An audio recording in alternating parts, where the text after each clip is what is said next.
Bismillahirrahmanirrahim. Assalamualaikum warahmatullahi wabarakatuh. Bagaimana nih kabarnya soli-soliha yang ada di rumah? Perkenalkan, nama Bu Guru Nurul Hidayatillah, bisa dipanggil Bu Nurul. Hari ini kita akan belajar bersama.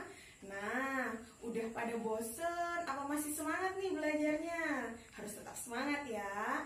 Biar belajar kita hari ini tetap semangat dan dimudahkan oleh Allah. Mari kita berdoa terlebih dahulu. Bismillahirrahmanirrahim. Hari ini kita akan belajar pembelajaran 9 tentang ayo berinfak dan bersedekah.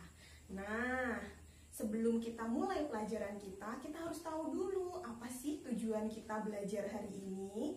Nah, tujuan yang pertama, tujuan yang kedua, solih-solihah yang ada di rumah pasti pernah berinfak dan bersedekah kan? Kira-kira tahu nggak apa perbedaan antara infak dan sedekah? Hari ini kita akan belajar bersama tentang infak dan sedekah serta perbedaannya. Pertama, kita akan belajar tentang pengertian dan contohnya. Yang kedua, tentang hubungan antara infak dan sedekah. Dan yang ketiga, kita akan belajar tentang hikmah bersedekah dan infak. Pertama, kita akan belajar tentang pengertian infak. Infak diambil dari akar kata bahasa Arab yaitu nafaqah yang artinya keluar. Allah berfirman dalam surat At-Tolaq ayat 7 yang artinya hendaklah orang yang mempunyai keleluasaan memberikan nafkah menurut kemampuannya. Dan orang yang terbatas rezekinya hendaklah memberikan nafkah dari harta yang diberikan Allah kepadanya. Allah tidak membebani kepada seseorang melainkan sesuai dengan apa yang diberikan Allah kepadanya.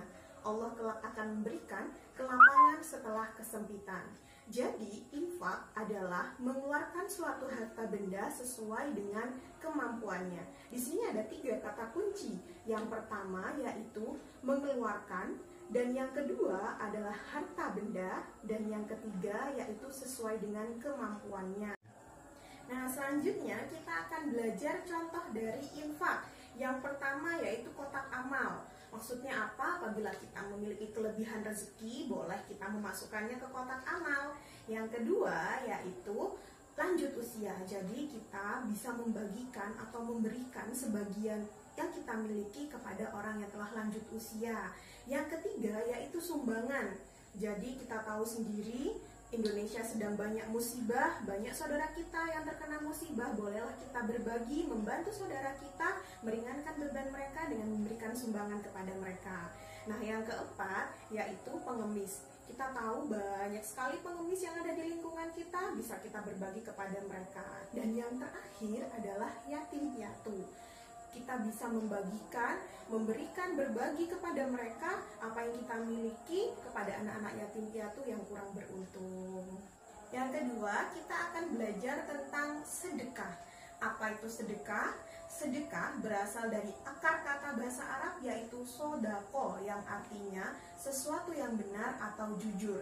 Definisi dari sedekah adalah suatu pemberian yang dilakukan seorang muslim kepada orang lain secara spontan dan sukarela tanpa dibatasi oleh waktu dan jumlah tertentu. Nah, contoh dari sedekah tidak hanya berupa harta benda, tapi bisa berupa jasa dan tindakan. Nah, misalnya nih, contohnya tersenyum. Kita tersenyum kepada orang tua kita, teman kita, itu termasuk dengan sedekah. Yang kedua yaitu menyingkirkan batu yang ada di jalan. Kenapa kok kita harus menyingkirkan batu yang ada di jalan?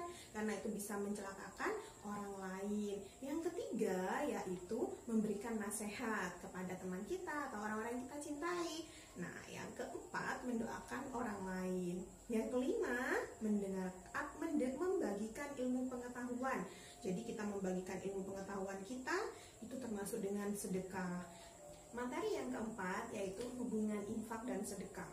Nah, sedekah itu dibagi menjadi 2, material dan non material.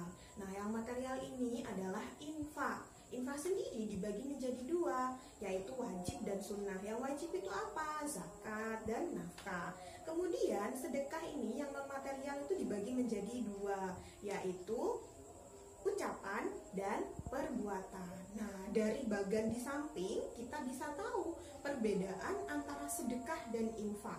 Kalau infak itu bersifat material, jadi berupa harta benda.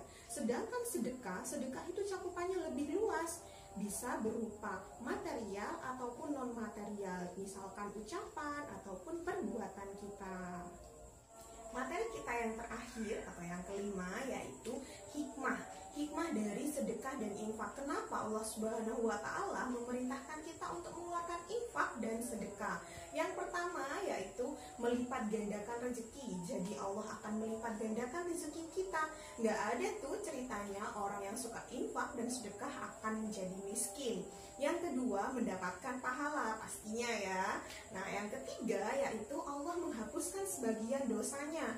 Bagi orang-orang yang suka berinfak dan sedekah, Allah akan menghapuskan sebagian dosanya. Yang keempat, malaikat akan turut mendoakan. Kedua malaikat yang selalu menyertai kita akan turut mendoakan kita. Nah, contohnya atau hikmahnya tidak hanya 4 ini, masih banyak yang lainnya. Nah, cukup sekian pelajaran kita hari ini. Terima kasih telah bersama Bu Guru hari ini. Tetap semangat. Semoga yang kita pelajari hari ini mendapatkan berkah dari Allah. Mari kita tutup pelajaran kita dengan membaca hamdalah bersama. Alhamdulillahirabbil alamin. Syukron ala itimamikunna nahwaya. Assalamualaikum warahmatullahi wabarakatuh.